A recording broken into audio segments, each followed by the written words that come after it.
ಎಲ್ಲಾರು ಮಾಡುವುದು ಹೊಟ್ಟೆಗಾಗಿ, ಗೇಣು ಬಟ್ಟೆಗಾಗಿ, ಗೇಣು ಬಟ್ಟೆಗಾಗಿ.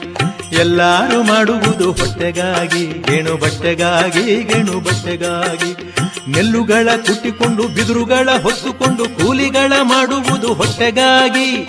ನೆಲ್ಲುಗಳ ಕುಟ್ಟಿಕೊಂಡು ಬಿದುರುಗಳ ಹೊತ್ತುಕೊಂಡು ಕೂಲಿಗಳ ಮಾಡುವುದು ಹೊಟ್ಟೆಗಾಗಿ. ನಾಲ್ಕು ವೇದ ಪುರಾಣ ಪಂಚಾಂಗ ಹೇಳಿಕೊಂಡು ಕಾಲ ಕಳೆಯುವುದೆಲ್ಲ ಹೊಟ್ಟೆಗಾಗಿ. ಎಲ್ಲಾರು ಮಾಡುವುದು ಹೊಟ್ಟೆಗಾಗಿ, ಗೇಣು ಬಟ್ಟೆಗಾಗಿ, ಗೇಣು ಬಟ್ಟೆಗಾಗಿ.